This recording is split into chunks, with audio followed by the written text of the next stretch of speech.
Welcome back to the podcast. Today we have Grace, who is, you've changed your name recently on Instagram, haven't you? You're the go-to shift workers coach now. The shift workers coach. Why shift workers coach and not the coppers coach?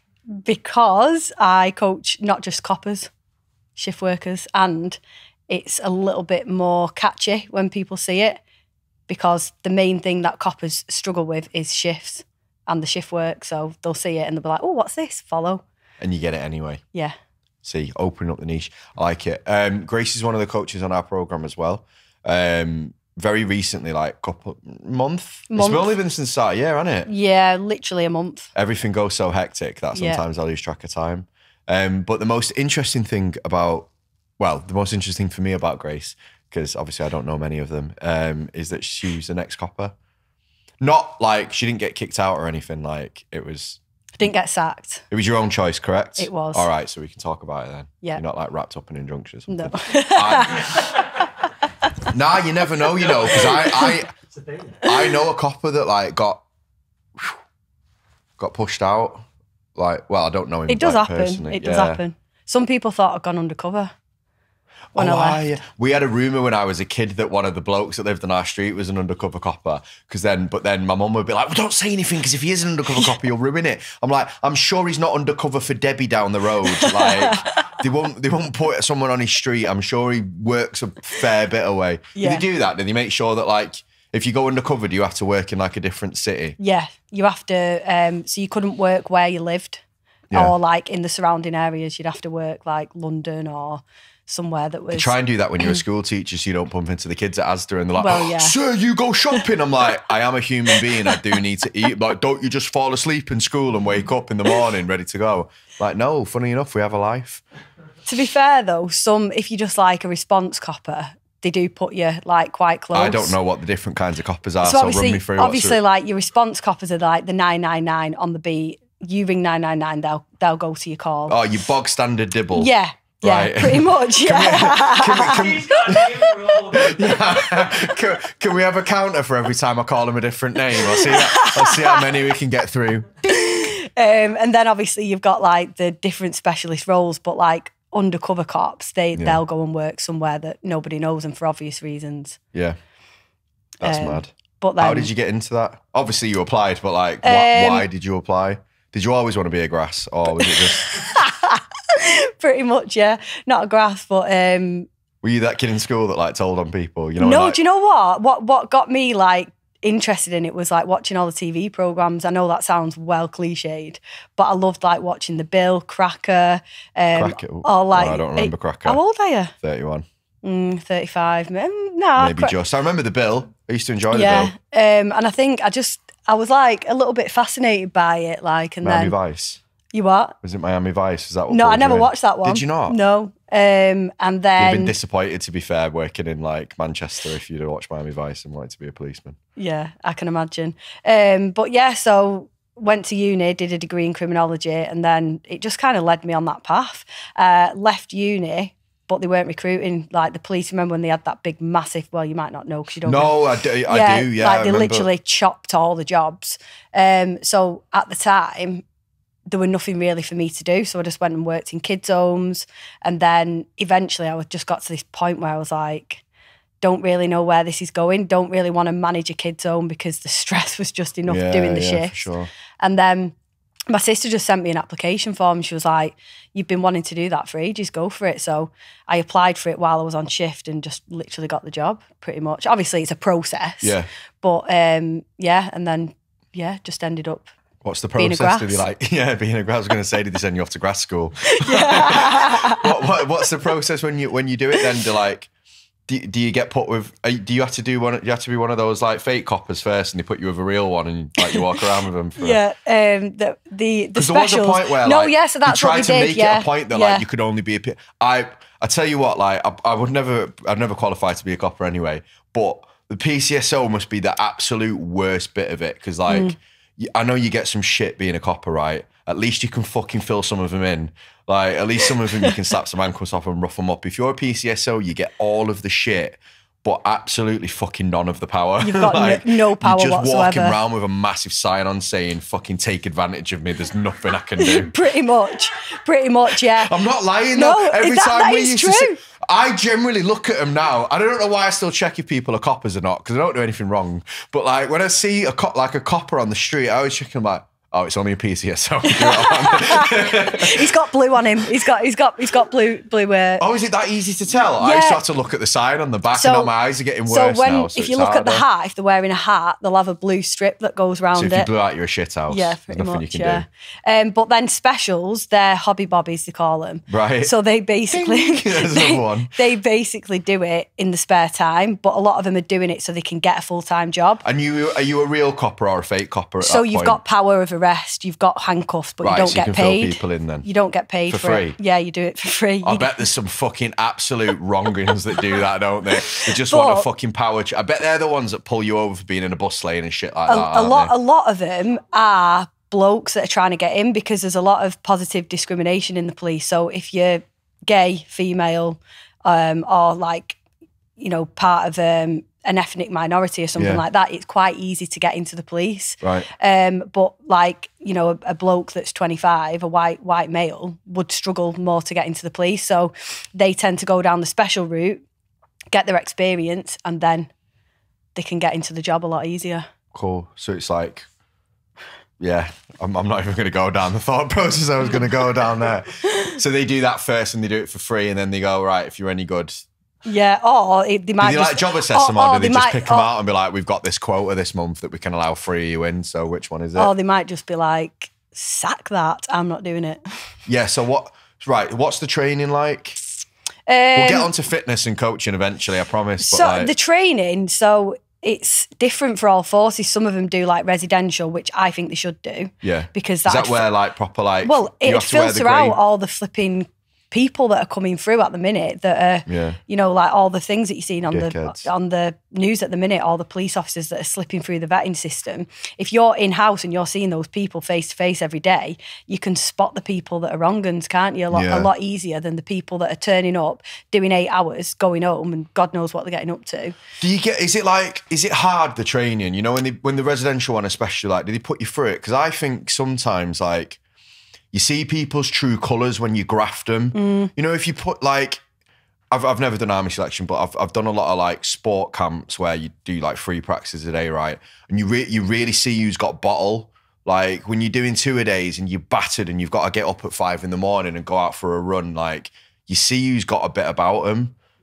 And like, imagine if you just did like a 4-hour training course, you can put a face on for that for 4 hours and fuck off. Whereas like, if someone breaks, I think it's a good thing. I think they should, you know, like when you see it on, what's the thing called? Full Metal Jacket. Yeah, maybe not well that far because the guy goes fucking bonkers and blows everyone. His head off. But yeah, maybe not quite that far. Maybe not the bullying section of it, but like, you know, like the physicality of it. You see what people are made of, I think. So in the police, the physical side of it is not a lot at all. Don't you have to run a 5 on a bleep test? 5.4, which is free. I could do that when I was like minutes something. 12 and I was fat as well. But Police Scotland, they actually do in-house like PT. Like so if you get a Scottish copper after you, the fucking because then once it stops, once they're out of training school, that's it, it's done. And it's like, that's when they probably need it the most. So all the way through training school, they have like PT sessions, and then they finish, and it's like, there you go, off you pop, get on the beat, and they've no idea what to do, basically. And they do no kind of ongoing fitness or quality assurance. Do you learn how to fight people? So they do a maybe refresher. Not like you don't fucking whack a refresher them, once a year. So yeah, you taught like all the tactics and use of force and how to like, you know, restrain people, handcuff people, batons, knives, things like that. But I just think when it comes down to it and you're in the heat of the moment, you're literally taught to do whatever you want. If you need to kick them in the dick, then you do. Well, yeah, basically. I can imagine some of the situations. And or if you need to jump on someone's foot, like you do, like. I thought you were going to say head then. Yeah, it's literally so. It's as long as you can justify your use of force, you can pretty much do what you want. That's where that grey line is, isn't it? Where people fuck up. Yeah. So that's training. What's the actual right? So what's the actual job like? Like It's different. Because everyone probably thinks it's going to be like really racy and exciting all the time. Yeah, that's what a lot of people think. And like, I write about it on my social media all the time. People, I'd love to do your job. And it's like, would you really? Like, a lot of it, like different forces deal with different things, but a lot of, the bobbies on the beat, they're dealing with domestics, but they'll go to the same job over and over again. How do you not fucking kick someone's head in when you do that? Because we used to have it at school with kids, when you're not allowed to really do anything because it's fucking Kafkas and whoever the fuck deals with it, right? And you know that kid's getting it at home. Like, I had to get told to fuck off at certain points because I was like, you put me in a room with that parent, I'm going to fucking murder him. Like, do not put me in a situation where I'm anywhere near him alone because I'll fuck him up and I'll get sacked and I won't care. I'll think I've done my good deed for the day. I'll take it on the chin. Yeah. Like, how do you not do it? I don't know. It's like, I know, like, dead cliched, but it's part of the job, but it is genuinely just part of the job. And you've just got to kind of like detach yourself from every situation. Like, even a lot of my job was picking up dead bodies. Like, I know it sounds really depressing and grim, but did you sign up for that? No, exactly. I was going to say, that's a bit of a weird voluntary like, position. yeah, on my first week in the job, I was picking up someone's head and putting it in a body bag. That wasn't attached to the rest of them? Yeah. Is there a story behind that? On train lines, yeah. So, like, he'd gone in front of a train and he'd literally, his head was chopped off halfway up there and the rest of his body. And you're given this white bag and you have to rebuild the body in the bag. And because I was new, they were like, right, probie, go on, pick the head up. And I was like... yeah. With this head put in. And you don't, like, they don't really teach you or tell you anything. Nothing prepares you for what you're about to see when you are in the job, like arresting paedophiles and things like that. And yeah, it's absolutely grim, but it's just what you've got to do. You've just got to, like, detach yourself from every situation that you go into, because if you get emotionally involved, you're fucked, basically. Yeah. No, I can imagine. And is it like dead varied? So, like, you're doing stuff like that? And then do you have to go and be one of those coppers that like gives people a fucking parking ticket and stuff like that? Oh God, no. So when you first join... So is there a different like brand of coppers? So there's the dickhead ones that like pull you over for driving in a bus lane and stuff like that. Do they then go and deal with the proper... They've just got too much time on their hands. Yeah, so do they then go and deal with proper shit? Or like, do they have like a select group of knobheads that go and do those shitty jobs, like fucking stand there with a traffic gun? So obviously you have traffic cops, you have like a department for that. So they're a specialist brand. Yeah, they're a specialist brand. Everyone wants to get into traffic though. It's like it's quite a cushy job in the police because you don't really have all the rest of everything that you deal with. It's literally just driving. Surely you hated. No one likes traffic police. But then when you see people that pull people over in like bus lanes, when you first join the job, you've got a tick list that you have to complete. And so it's true. You do have a fucking quota. And one of them is you've got to tick each criteria, right? So, for example, there's some trainee copper fucking cruising around thinking, I can't finish this list until I get some twat in a bus lane. I can't, I need to finish my probation. I've got to get someone that's turning right when they shouldn't turn right. Go to fucking Princess Street in Manchester.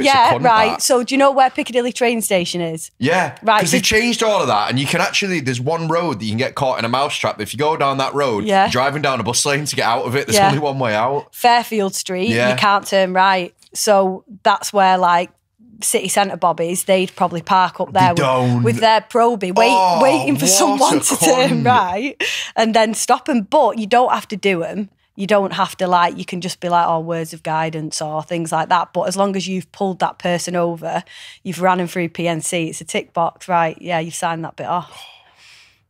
See, I got done for that, but then they did me for my window tint instead. They were going to let me off, and then they went, "How dark are them windows?" And I was like, "I don't know." And he was like, "They look pretty dark." And I'm like, it's getting late, mate. It's probably just... And then he fucking put the thing on it. You know the thing that, I don't know what it's called, some kind of fucking dickhead device where it tells you like how much light goes through the window. Yeah, that traffic cops will just have them. I didn't have one of them. Scumbags. Yeah. So then what was the reason for then leaving? So I was doing coaching alongside. Yeah. And it got to a point where I had a few clients. I wouldn't say like my business was like massive because it wasn't, but I found my passion lay more with coaching than it did in the police. Why did you start doing the coaching alongside? Lydia, really, because I'd gone through my own transition, like from being like pretty fat, unconfident, not really like enjoying life as such, and I just kind of started helping my other like teammates and things like that, and I was getting a buzz from it. I enjoyed it. I liked what I was doing more than the job. So like Lydia was, I mean, she used to tell me every week, leave your job, quit your job. I think she saw like that it was making me unhappy as well. Yeah. And then I remember I was stuck on an operation at work, and she was on a Zoom with Simon planning our content, because I was already working with Simon back then. And she recorded Simon, and he was like, you need to hand your notice in and do it now. Like pretty much they both like bullied me into handing my notice in. But yeah, I just, you just know something's right. Yeah. And I just knew something was right. I just thought to myself, there's got to be more to life than this. Like the life that I was living, like it just wasn't making me happy as much as like the coaching was. Mm-hmm. And yeah, it's a scary move, isn't it? It's like, your pension, your career, it's something that you've worked towards, something that you thought you always wanted to do. But then I just realised it wasn't. What was the atmosphere like of the, because this is the reason why I left, like obviously I wanted a grass, but I was a teacher. Why I left the role in public services because, well, sort of public service, isn't it? Like same kind of people pulling the fucking strings at the top of it, right? I was sat in the staff room and everyone was just a miserable cunt. Like, even if they were happy for some points, and they're overall nice people, just sit there fucking whinging like all day. And I was like, everyone that works here for more than 3 years becomes like this. Yeah. I was like, I don't think I'm special. Like, that's going to be me in 3 years if I carry on the way I am. And I think that's something else that, you see the people and they've been in the job like 15 years and they'll be sat there moaning and they'll be sat there like, can't sleep, this, that and the other, moaning about all the things, but not doing anything about it. Yeah. But again, counting down the days, like they've got a calendar crossing down the days to the pension and stuff like that. And I just think, is it worth living another 20 years of your life miserable for a pension that you might not even get because you might die? Like, and that's the way I think that was for me something that I just realised that, again, as cliched as it sounds, but you're here once. Like, do something that you enjoy. Yeah. Rather than just sitting there moaning about it and doing nothing about it, which is what a lot of coppers do.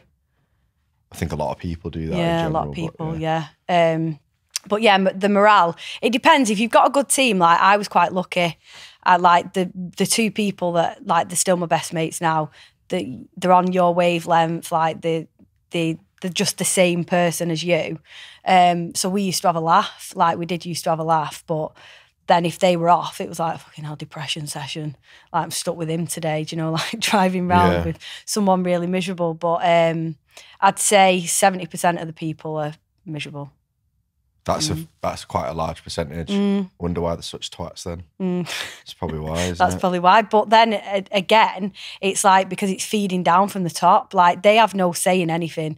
Like, they're basically told what to do, and that's a lawful order. If they don't do it, they're going to lose a job. Yeah. But the police are the ones that, like, the bobbies are the ones that get the shit for it, because they're the foot soldiers, they're the ones dealing with the public, whereas the people that are making the decisions are just sat at home, probably never even been a foot soldier themselves, fast-tracked all the way to the top and sat there with the pips on, barking orders at people, basically. Do you feel like because the only encounters that I've had with the police really have been quite shit. Do you think it's one of those things that, like, they don't feel like they have any power in kind of their jobs, so there's almost like I think, like a transference of like, well, I get fucking shit on, so you're going to get shit on now.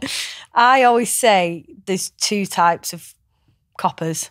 That's the way I look at it. And I think some people do it for the power. And I think, like, those people that might be listening to this will probably know that they do that. And they'll openly admit they'll go to be a sergeant or an inspector because they want more power. Okay. So like they'll do it for that reason. But That's then, unfortunate then, because then they're the people that start making more decisions. yeah, as well, exactly. isn't it? And then there's the people that actually want to do it like because they genuinely care. Or for me, like I know, like going back to when you asked me why I wanted to be a copper, but I grew up on a council estate and we hated the police. Yeah. Like the police were absolute like arseholes to us because we were from a council estate.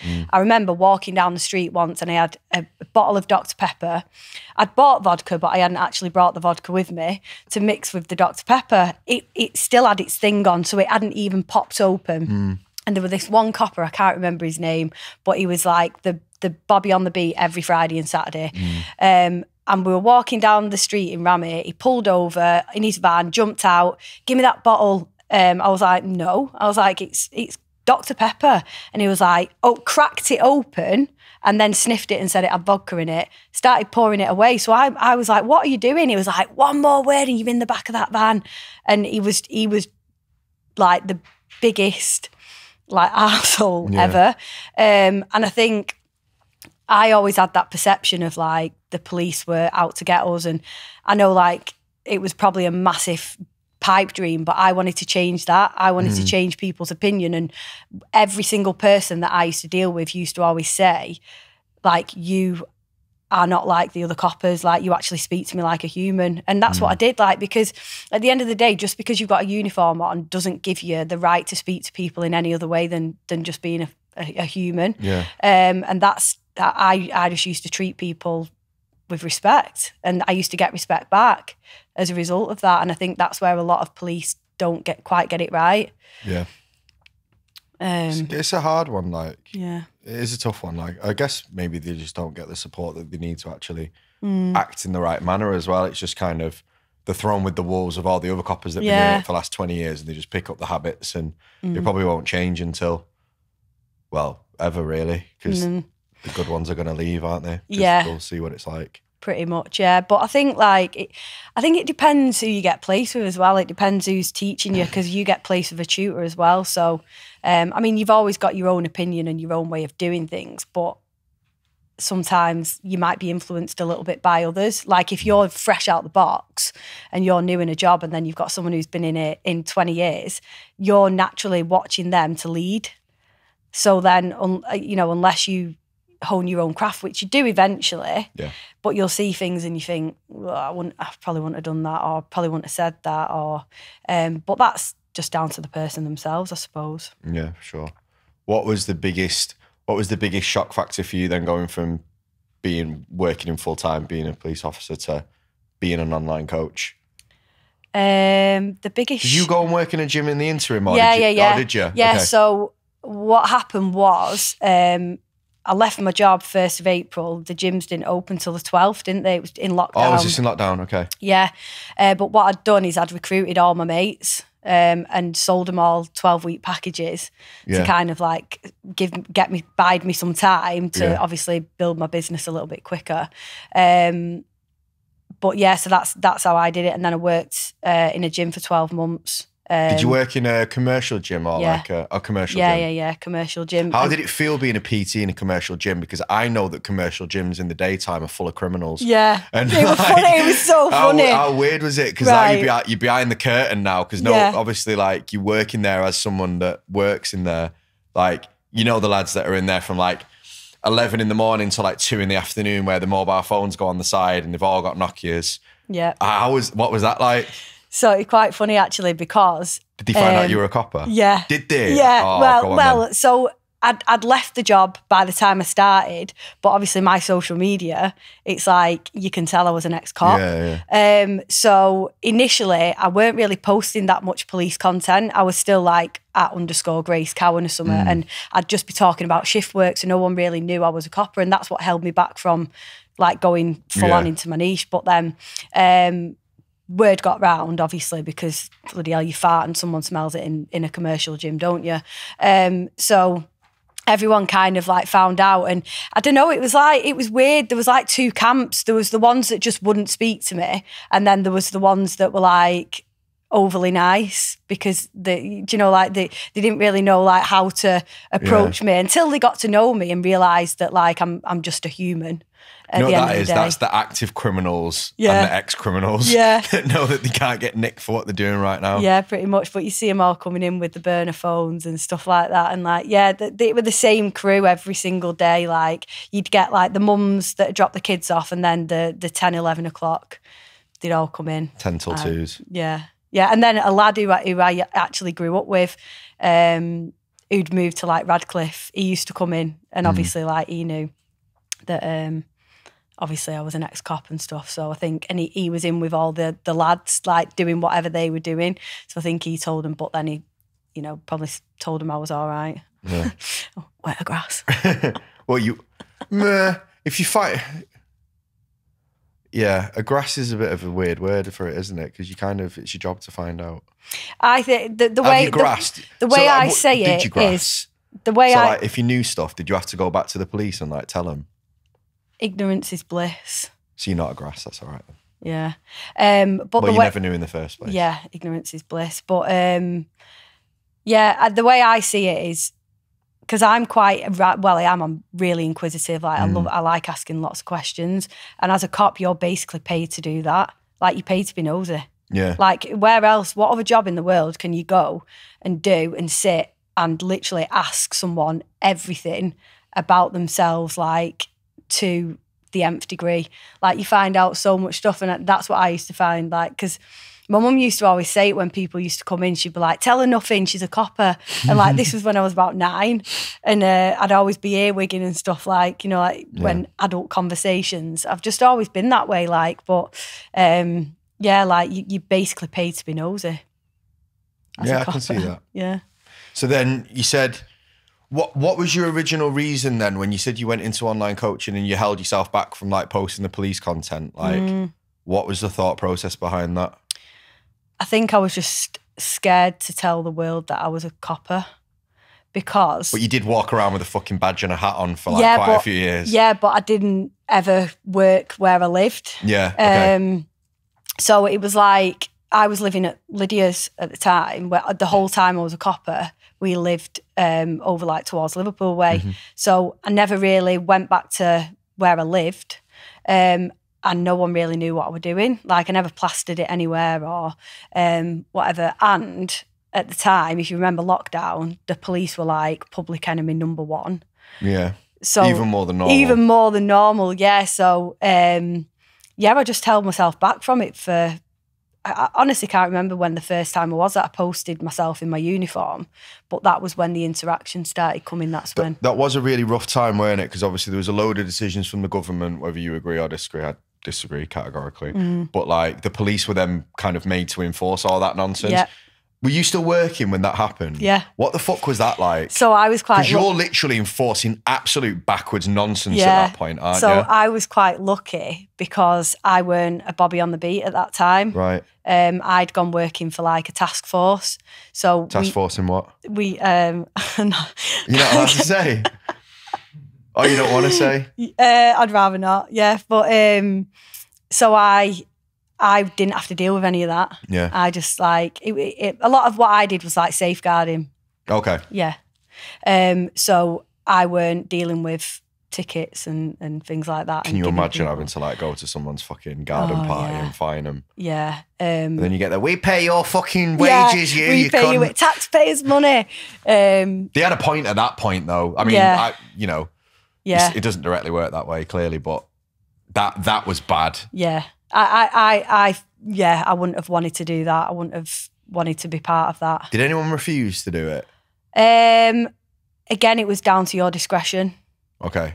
So obviously you didn't. So is it like they're not called managers, and were the people above you? Like your sergeants. Your sergeant, were they like, listen, you've got to fucking go and do it? Yeah, to be honest, the sergeants don't really go out with you though. Like no, but they've obviously got to tell you to go in. Yeah. And I think if it was like a case where people were arguing back with people and stuff like that and giving them grief, I think they were making a rod for their own back because then, well, they're probably going to like give you a fine. But if people are compliant and they're speaking to you and they're just, whatever, like you didn't really need to do it. Yeah, because there was like people getting fined for like going and like meeting sitting each on a other in the park bench. Yeah. Oh God. I mean, yeah. I think the media amplified it massively.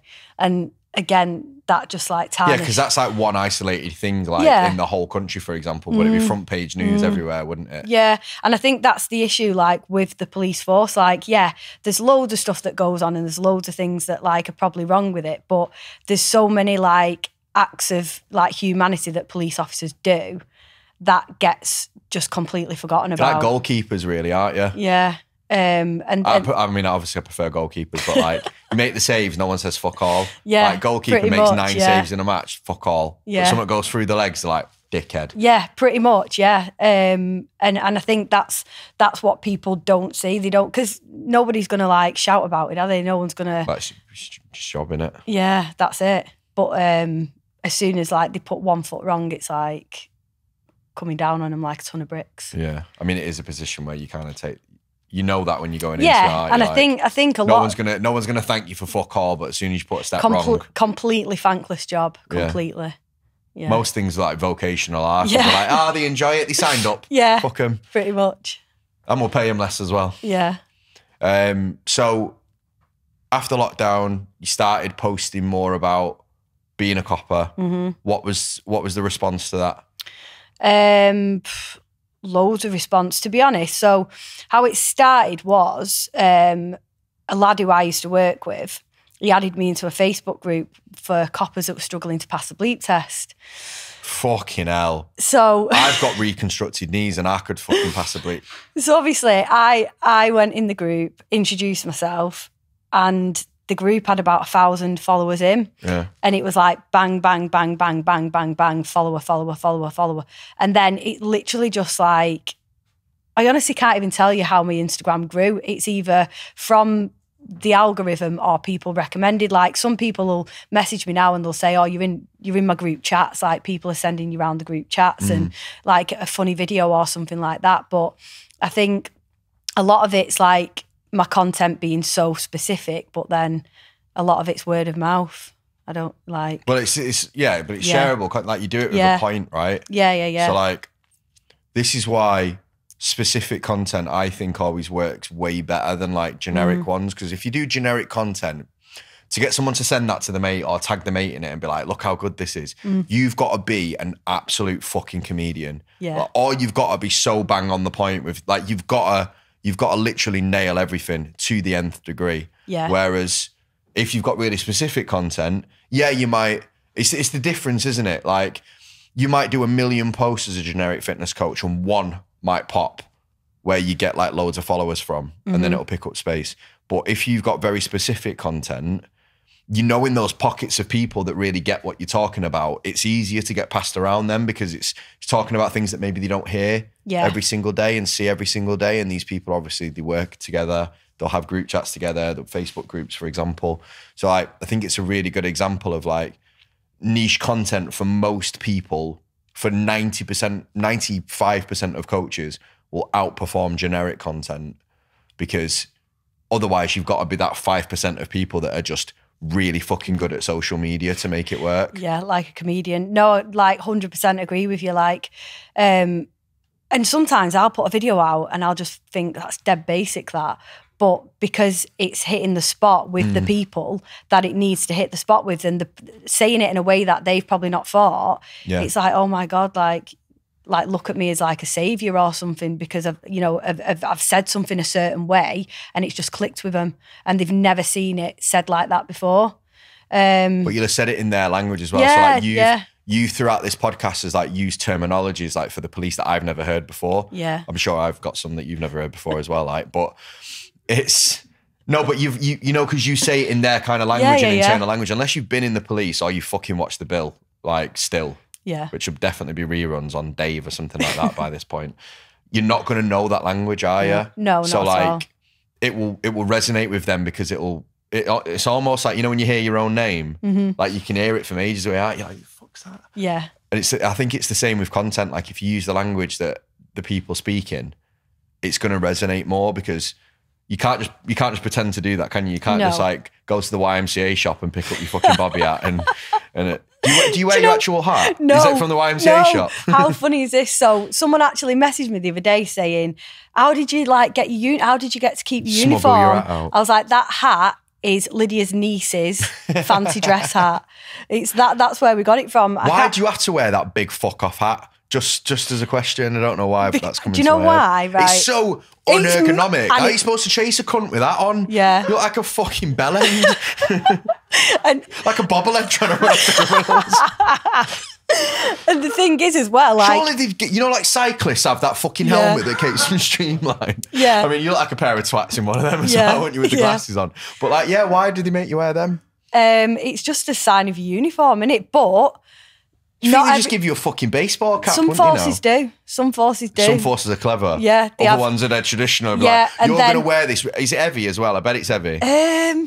Not really, no, but why? Yeah. What's the point? Oh, it's so unfit for purpose. You're supposed to like nut people with it or what? No? Yeah, like if it's weighted and you're like, fuck off. That's the only reason. Can you throw it at people? Oh, yeah. You're like, odd job from Bond. But to be honest, not many people wear them. Like if you're driving about, you're not just going to drive about. I won't wear one walking about either. But if you don't wear it and like you've been told to wear it and you get seen by the inspectors or like someone's coming that's like... That's such a shit house thing. Imagine, would you leave the fort? Like, can you change force? I'm not wearing that fucking stupid hat. Looks like a reservoir tip, doesn't it? It's fucking... not really, no. But like if you work in football or if you're doing certain types of events, they'll give you a different style hat. They'll give you like a cap, like a flat cap. Well, I can imagine really, because like the last thing you want in a fucking hooligan hat is a massive fucking sign saying I'm a copper, twat me as well on the way out.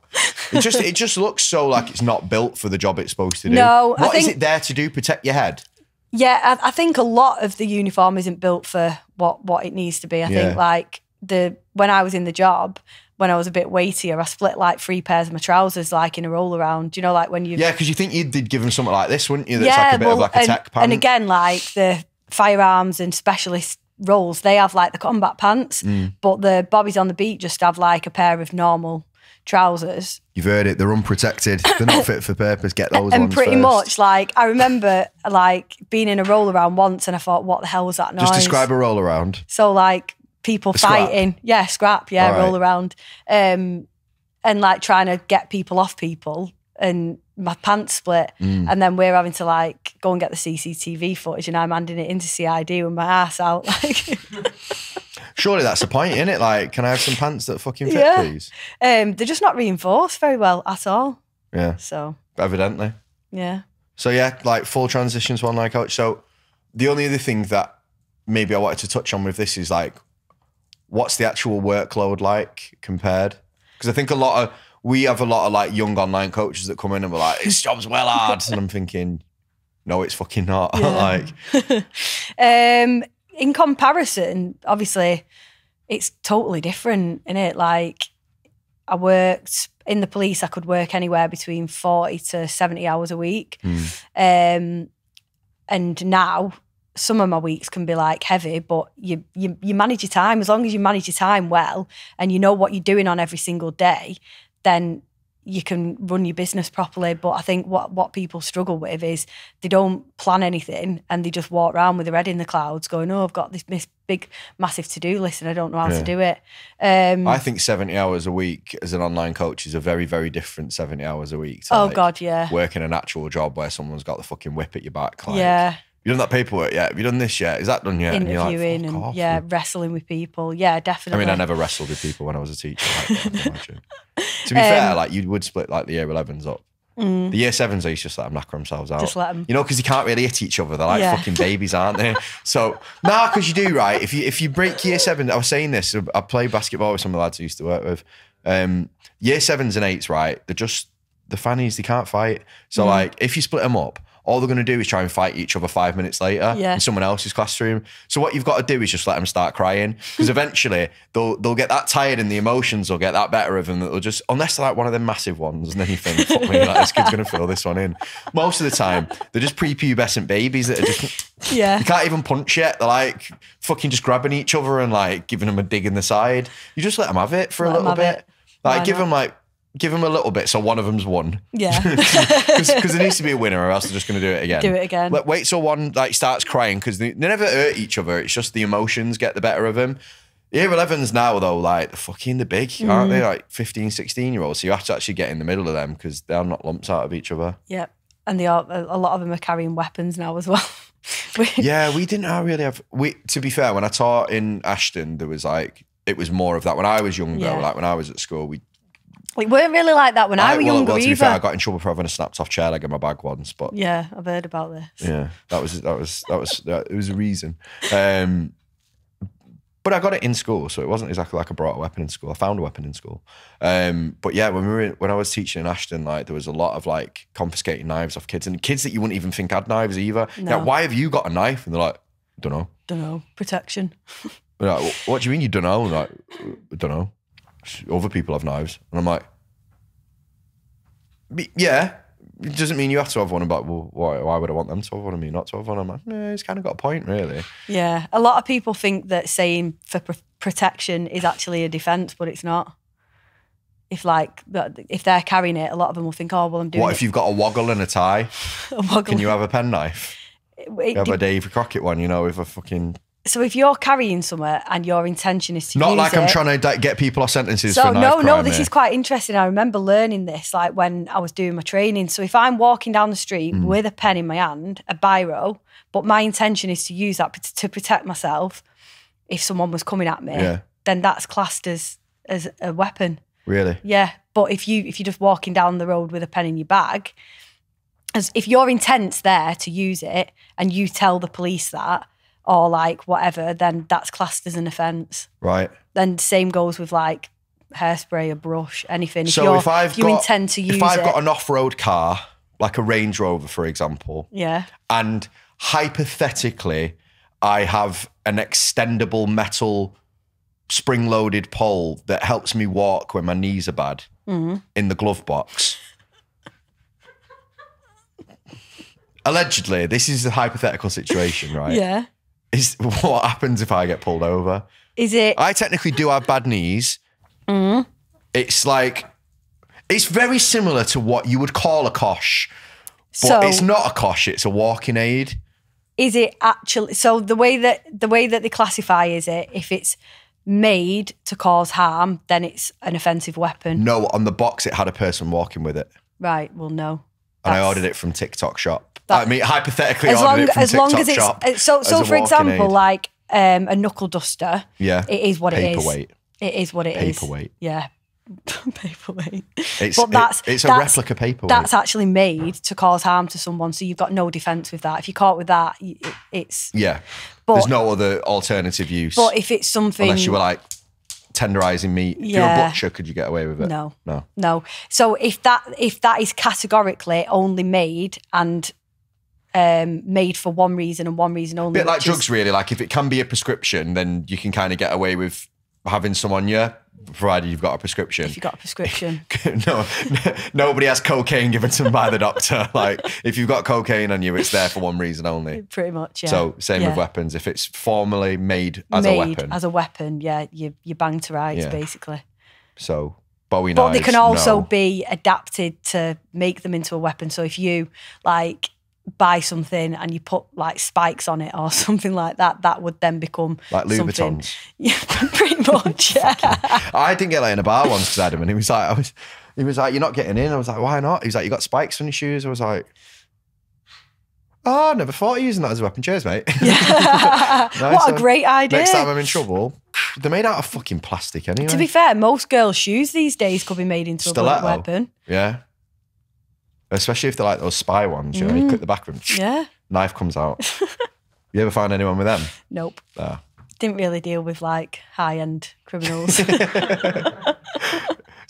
the task force wasn't secret agents? No. That's all I cared about? No, unfortunately not.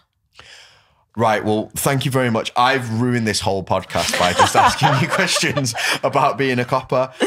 So you'll have got a very small bit of coaching knowledge from this, mainly about being yourself and posting content relative to your target market. However, the rest of it was just me serving a childhood questioning kind of series about what it's like to be a copper. So I hope you found that useful. some way, shape, or form. We are not liable for any crimes that are committed or attempted to commit and then get off on it by saying that it's a walking aid by the form of this YouTube. And if you want to know more about Grace, and not about just her life being a cop, but actually how she can help people as a coach, where would they find you? Instagram, at the Shift Workers Coach. At the Shift Workers Coach. Thank you very much. You're welcome.